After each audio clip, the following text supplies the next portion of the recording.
This is the Bronson bus. It has been my nemesis for years now. I think it was not really there on the day of the assassination. I think it was added to the films so that we would think it was there on the day of the assassination. And this was done to protect the official story assertion that Apron Man, Charles Brem, and James Alkins, all of whom can be seen in the Bronson film 5 to 10 minutes prior to the president coming by, standing over near Houston Street, to protect the assertion that they, all three of them, ran over to their positions on Elm Street in time for the president to get shot. I've dealt with this in other videos. This is not true. This did not happen. They did not all run over there in time for the president to be shot. And so the bus was placed here so that we wouldn't be able to see what's going on where they were supposedly standing when the president drove down Houston Street. That is, if we could see this, then we would see all three of them there, and we would see all three of them starting to run over to Elm Street. But that bus being there means we can't see that. So they put the bus in the Bronson film so that we would not be able to see that Charles Brem was actually standing in for James Alkins, taking the Alkins 4 and 5 photos. We would not be able to see that Alkins wasn't there running over to Elm Street because he was already in position on Elm Street in order to take the photo that gave Billy Lovelady an alibi, the Alkins 6 photo. And Apron Man, I don't know where Apron Man was. Apron Man might have been over near Houston Street, but we don't get to see him going to Elm Street if that was the case. Now, as the president is going down Houston Street, we can see what I think we're supposed to take as Charles Brem here, just over the bus and just next to this head here. But the head, which I think was also added to this film, obscures what this Charles Brem supposedly is doing. I think this was done because it's a rather simple edit to do what they did here, to apparently put Charles Brem into it. It would have been much more work to make it so we could see him running across to the left to go to Elm Street. So I think they put this head in here so they wouldn't have to do all that work. And the head, I think we're supposed to take as the wife of Charles Bronson. But I've proven here that it's not the wife of Charles Bronson. He photographed his wife the next day in Dealey Plaza, and that's not the same hair. However, the Bronson story eventually became, in the 1970s, that he and his wife were up on the abutment with another couple who are unnamed. So this head presumably could be the other woman. In addition to the Bronson film, that bus can be seen in one of his still photographs. His story is that even though his wife was with him, that he was using both of his cameras, alternating between the two, and he took some still photographs with his Leica, this being one of them. It shows the bus apparently there. I think it was put in later. It says Belmont, I think, on the bus. I was not able to make any hay with that. Maybe if I get a full bus schedule I can. But I couldn't use that to prove whether or not this bus should have been there at that time. Now, Bronson's story is that he went back to Dealey Plaza the next day to finish his roll of film. And very curiously, I think, the first thing he photographs is a bus. He gets back up on the abutment that he was filming on the day of the assassination, and the very first frame of his film shows a bus in the same position that the bus in the Bronson film is going to be in. And it's as if, perhaps, that he was told to go back to Dealey Plaza and photograph a bus from the pedestal there so that the editors would have a reference as to what that bus should look like and where exactly it should appear in the frame. And if we compare the buses on the two different days, we can see one obvious difference is all the shadows on the top of the bus. This can be explained away as being later in the day, therefore the shadows are different, they're longer, and they're more to the east here on the bus. But also notice how washed out the top of the bus is on the top picture on the day of the assassination. You can't see much detail there at all. And you can see on the bus on the bottom, there's this big sort of rectangular duct or something on top of the bus. And you can't see a hint of that on the bus on Dealey Plaza, as if it doesn't have that on top of it. And when I say Dealey Plaza here, I mean on the day of the assassination, the bus there looks like it doesn't have this thing on top of it. And when I went looking into photography, the other Dallas City buses I could find, I think I only found two of them when I went looking here, but they both have this thing on top of the bus, whatever it is. Maybe it's for air conditioning. But the one in the Bronson film on the day of the assassination apparently doesn't have that. Now, it's possible, of course, that they have different model buses in their city fleet.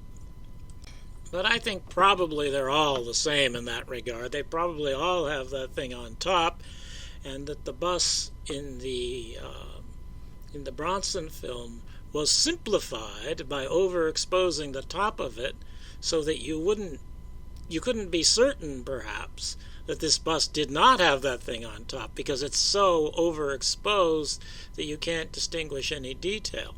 But here, if we look at these two frames exposed on the same day, about 10 minutes apart, and obviously the sun is shining in the top one, or you wouldn't have the tree shadow on the street there.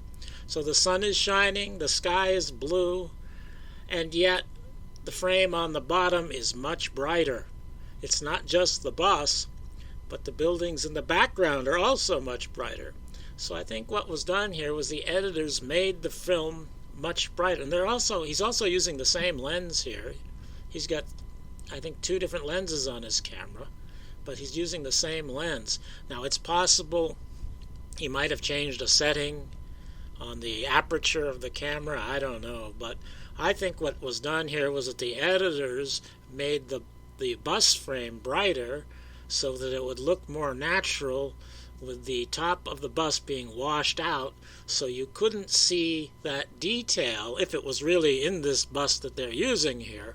So you couldn't see that detail of the rectangular thing going across the bus.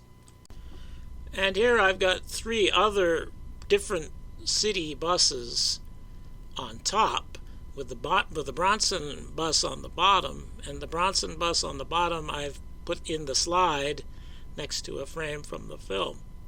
And I think it's not the same top as the other city buses have, and I think this was done. I think probably what's going on here is they're simplifying the shadow that you can see in the lower right in that detail from one of his slides, where you see the shadow of the street lamp going over the top of the bus. If this bus was like the others, I think that would be a more complex shadow to fake. Now, I think this bus was added to this Bronson slide here, so it is a fake, but I think the shadow on it probably isn't fake. That is, they probably parked a bus by a lamppost, maybe that same lamppost, and got a real shadow. But I think it is faked in the Pascal film. Now, one of the reasons I said earlier that this bus has been my nemesis for years is that it does appear in other photography. Here it is in the Skaggs film, or this particular Skaggs photo, and it does not have that thing on top. That thing goes all the way to the back, and it's even taller at the back. This bus, which I think was added to the Skaggs photo, does not have that thing on top either. And this bus, as I said earlier, also appears in the Pascal film. And here, that bus doesn't have that thing on top either, but it does have the shadow of the light post. And I think the shadow on here is probably faked, and I think this is the reason the top of the bus was simplified, so that this shadow could be applied without it getting complex. And who's going to notice any of this anyway? You know, if anyone notices anything, they'll notice there's a bus there like there's supposed to be. Who is going to be as kooky as I? Well, maybe 60 years later, a few people would be.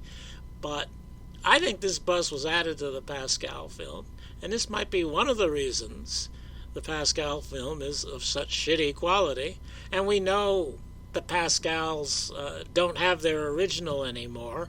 We know that it was switched by somebody, whether it was the FBI or Life magazine, we don't know. But somebody gave them a copy, and they now have a copy, and the copy is the original we get to see. So I think the top of the bus was probably simplified through overexposure so that it could be easily faked in the Pascal film, and the shadow from the lamppost, which we see very nicely in the Bronson slide, can barely be seen in the Pascal film, and you can't tell for sure whether it's the same shadow or not. And if it had that rectangular thing down the center of the bus, which doesn't go completely to the front perfectly, I realize that see, I don't have a picture of a bus that shows that completely from a good angle where we can see where the rectangle descends near the front. But I think this was faked and simplified in order to make it easy to fake it in the Pascal film. And also notice that the Bronson photography between the film and the slide, they never show the bus from the top back to where the rectangular thing would be. It's broken up in the Bronson photography. The camera never pans in the movie film. The camera never pans to the front of the bus, and in the Bronson slides, he never gets any further back than that one I'm showing here. And I think that's so we can't tell that this isn't a real bus, that this is a prop bus that has been inserted into the photography. Also, I think there's a problem with this tree shadow. You can see that shadow on the street about 10 minutes before the president came by. And it seems to me that shadow should be on the top of the bus when the president comes by. And it's not there. And this is 10 minutes later even, so that shadow should be moving further to our right in this photo. And of course the bus is a different surface than the street, but I think that means it should be even more visible on the bus because it's closer to the tree. So I think this shadow is missing from the top of the bus, and that corroborates my opinion that the bus has been added to the film. But this is what defeated my nemesis today, actually. I noticed that in a frame from this film, the bus apparently can be seen. This is Main Street, approaching Dealey Plaza, and it looks like you can see the bus there. Now, you would think that wouldn't help me out any, but I realized there was another film from a similar angle. This is a frame from that other film, and it shows the same place where that bus is supposed to be, but you can't see a bus there. And putting the two together, you can see a similar shape in the same place. That is, it's high on one end and it kind of steps down to the right. It's a very similar shape, but the one on the bottom doesn't have a bus there. It just has the blackness. And this is the coup de grace. The editor here didn't bother putting the bus in. He just covered up the bus with a fake crowd in shadow. But these people, you can see what looks like might be heads there, but they're too high. They're too tall to be people standing there that far away. This is somebody covering up the bus, or where the bus would be if there really was a bus there. But there wasn't a bus there, so they did a hack job covering it up.